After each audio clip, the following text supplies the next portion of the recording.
Excuse me. This is the second video that I'm recording. I've managed to load the first video up to YouTube, so I'll do the same with this one. In this video I want to talk about some of my delusions at the height of my delusions.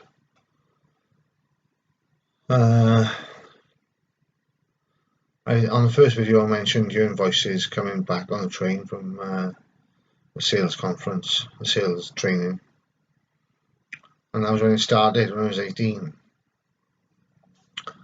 I went to university at the age of 23 in 1999. Before going and whilst there at university, I worked as a bouncer, and that was the best job I ever had. I really enjoyed that job, looking after people and splitting up fights, breaking up fights. I enjoyed the violence. Even though I was putting a stop to it, it was exhilarating. I did enjoy it. Whilst at university I worked as a bouncer as well, and I wonder if that had something to do with the delusions that I then came up with. They happened about 3/4 of the way through the first year. I had a massive psychotic episode in Colchester, in the university. Well, it wasn't in the university, it was in town Colchester. I was going for my bouncer's license, and we had an all-day conference type of thing, where we were all being taught the dangers of drugs and how to handle people properly, not to punch them, and to hold them and grapple with them. I was on a Sunday, it was Easter Sunday, which went towards my delusions as well. That being on Easter, I thought it was very relevant to my delusions that I flipped out on Easter. Although I didn't think I flipped out, I thought that something had happened, and something did happen. I collapsed while standing on the door, fainted, lost consciousness, and even though I couldn't move or do anything, I still hear all the voices around me, all the people speaking, and I thought they were planning to take cocaine that night. That's what I could hear happening around me, them talking about cocaine and taking cocaine. They got me into the ambulance, and I swear I heard the ambulance man say, "Don't let them take you." I snapped out of it then, and I jumped out of the back of the ambulance into the street. And when I looked at the people, they all looked like demons, all except one. They were all there saying, "Come on, it's all right, calm down, what's wrong?" I couldn't hear what they were saying though. They were probably saying something like that. And they just looked all like demons, and I shouted at them, "Stay away," and I got into a fighting stance. And then I walked down the street, and some of them followed me, and I started fighting with them, with the rest of the bouncers. Well, two of the bouncers. And then the boss of the company came, and he managed to get me down to the floor and hold me down. Then someone called the police, and a police car came. First of all, military police arrived, and they couldn't do anything because they're military police. I'm a civilian, so we had to wait for civilian police to arrive, and they were about a minute or so afterwards. And they took me in the car, and they took me to the police station, where a doctor gave me an evaluation, and I must have answered the questions all right because they didn't keep me in.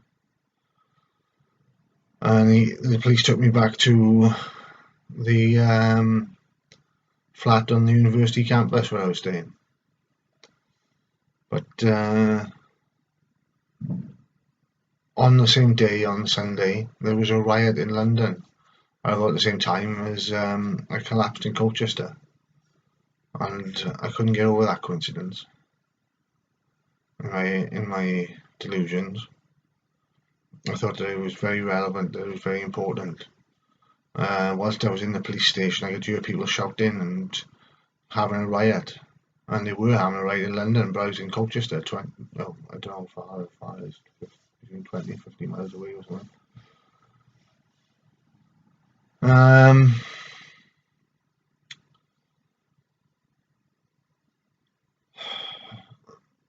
That's when I started to think that I and everyone else was telepathic, but I was the most telepathic, that everybody could hear me think all the time. And I was on my best behaviour all the time, apart from getting drunk.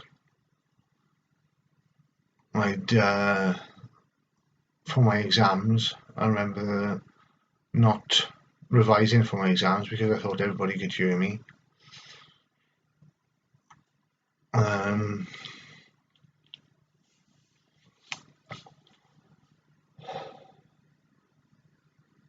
So I didn't revise for my exams, and I failed them.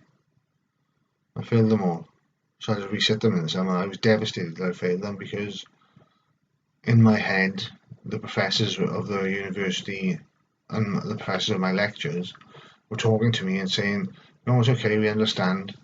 If you can't revise because you're so loud when you're thinking and reading, you're disrupting the others from revising, so we put you through to the second year no matter what you do."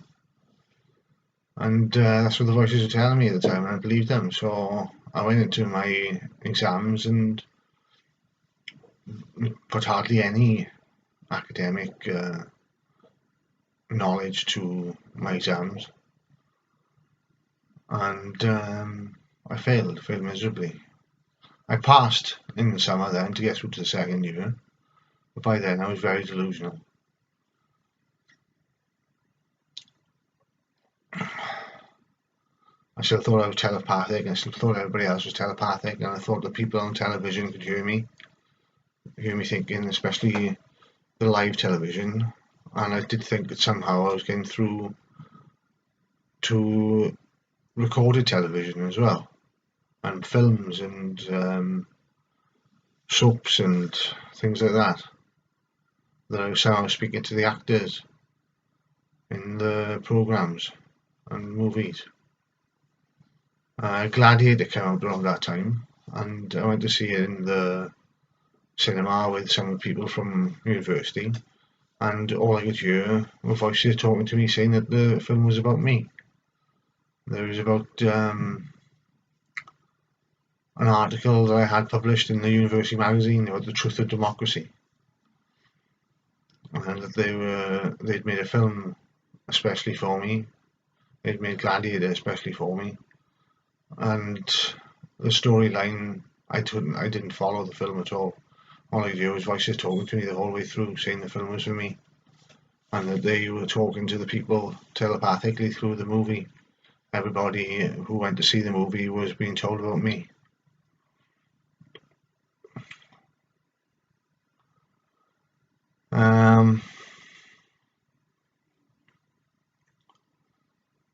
I thought that everybody knew me. This grew worse when I got back home after I was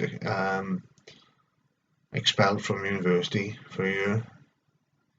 I came back home to Swansea, and everyone did know me. Well, not everybody, but I was known around the locality.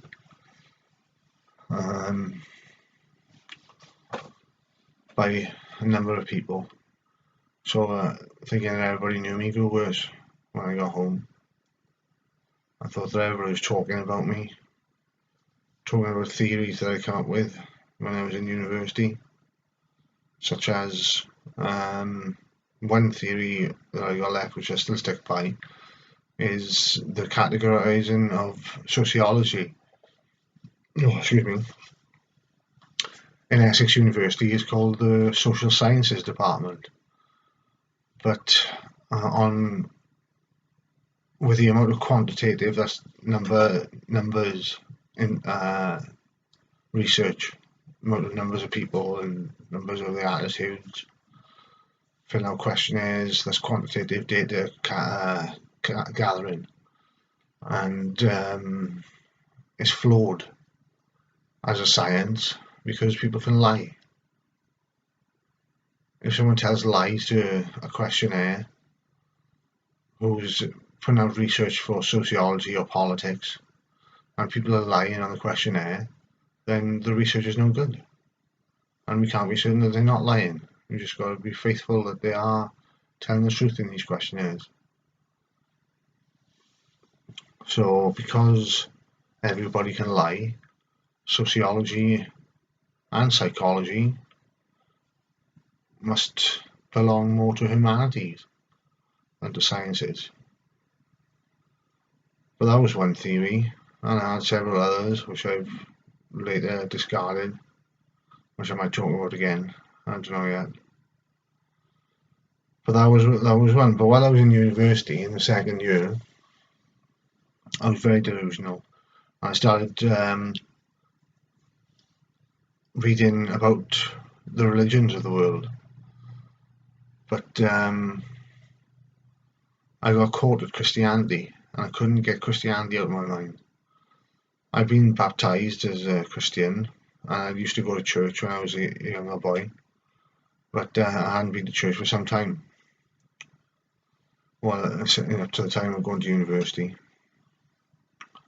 and I came to believe that I was an angel. Moreover, that I was the angel Michael. And something that carried this delusion on was the meaning. Michael apparently is a Hebrew name, and in the Hebrew meaning of the name Michael is who is like unto God. And immediately I said, that's a question, it's not a statement. It doesn't mean that whoever is Michael is like unto God. It's a question for Michael. Who is like unto God on the planet Earth?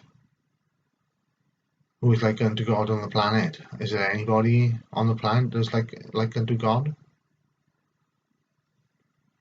So because I thought that, and the voices in my head were saying, yes, you're right. It is a question, it's not a statement.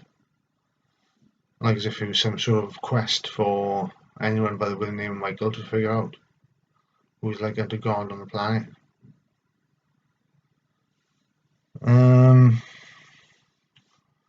With the Christmas of the second year, I thought that the mafia were following me because I'd already had delusions and everybody could hear me thinking about being the angel Michael, and they were all agreeing that maybe I was the angel Michael.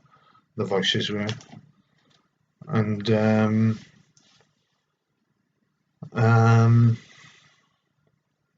I thought the mafia were following me.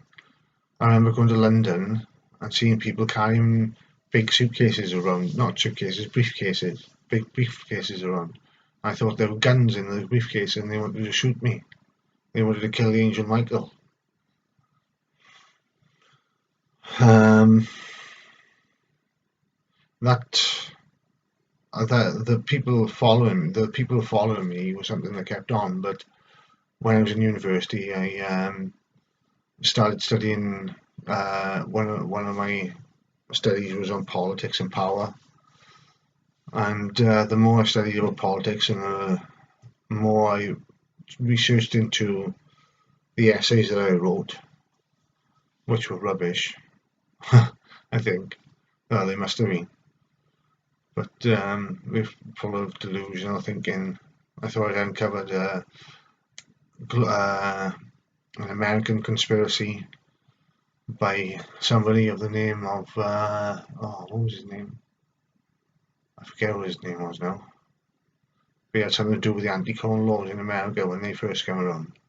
And then he came to Britain and talked with Gladstone in British politics and another politician as well, Disraeli and Gladstone. And following what's wrote about him in history, he is there when wars are breaking out or when there's great uprise. So I thought I'd cottoned on to some great conspiracy about this person, Cobden. That was the name, yes, Cobden. In the books, I tried to follow Cobden in the books from the university library, and he seemed to be involved in political uprisings and wars and things like that. I think, I can't remember properly now.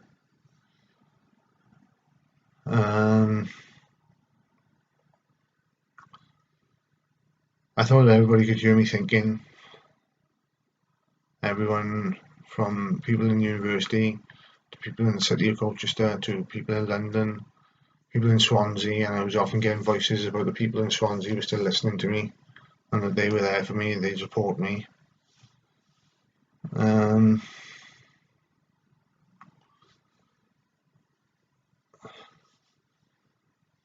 The telepathy, the delusions of telepathy that I was having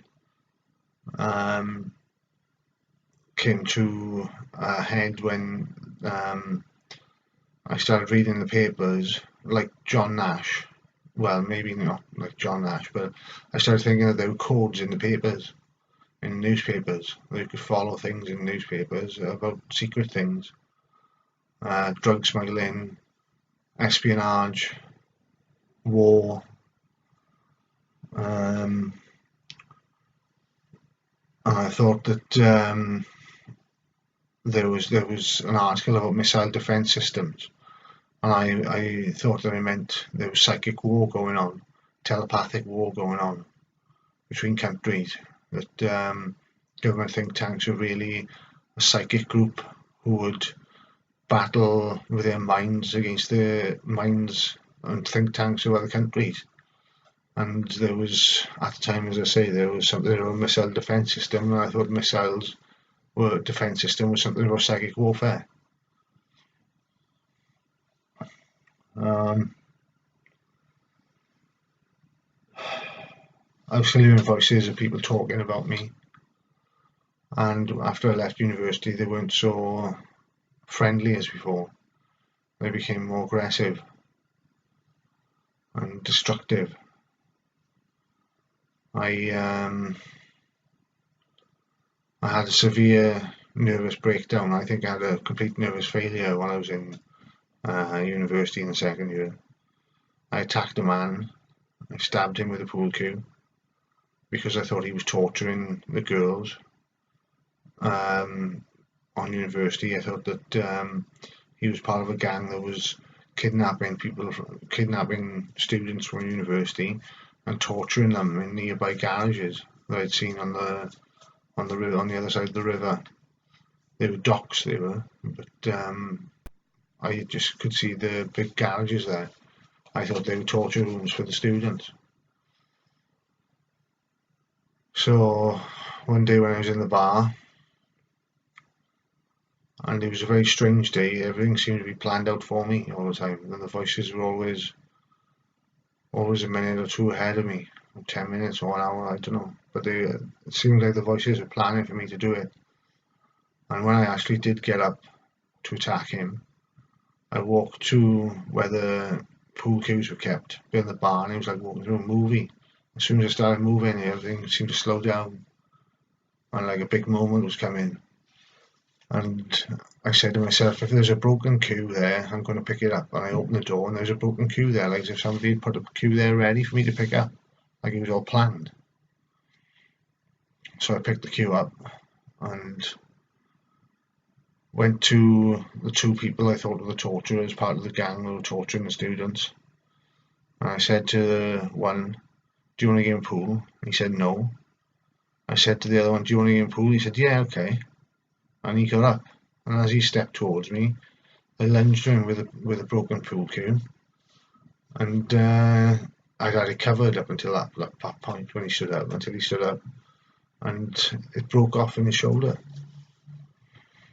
I did a runner, and I ran all night. I went around Colchester all night, didn't get back to my room until the next day. And it was about 3 to 5 days later that the police came and took me, and I got charged with assault. I didn't go to prison for it. It was my first offence. They gave me a 2-year suspended sentence, which I was lucky to get, as long as I had psychiatric help. But at the time, I still didn't think I was crazy, and I didn't think I needed the help.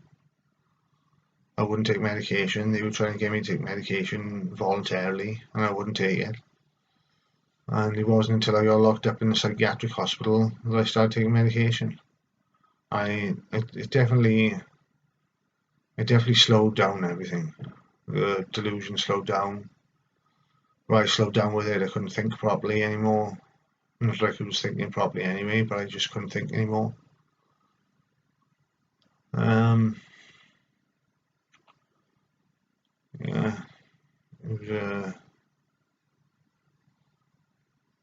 was a rough time of things. I'm really sorry about stabbing the guy. He's probably just another student there. He was an international student. He wasn't from this country. Neither of them were. But I'm not racist either. It wasn't a racist attack. I believe that they were torturing people. They were kidnapping people and torturing people because they seemed to be part of a big group, a big gang.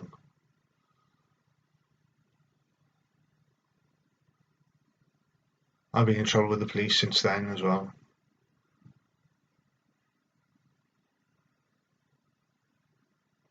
I think that's it for now. It helped writing down what I want to talk about. So I'll do that again in future.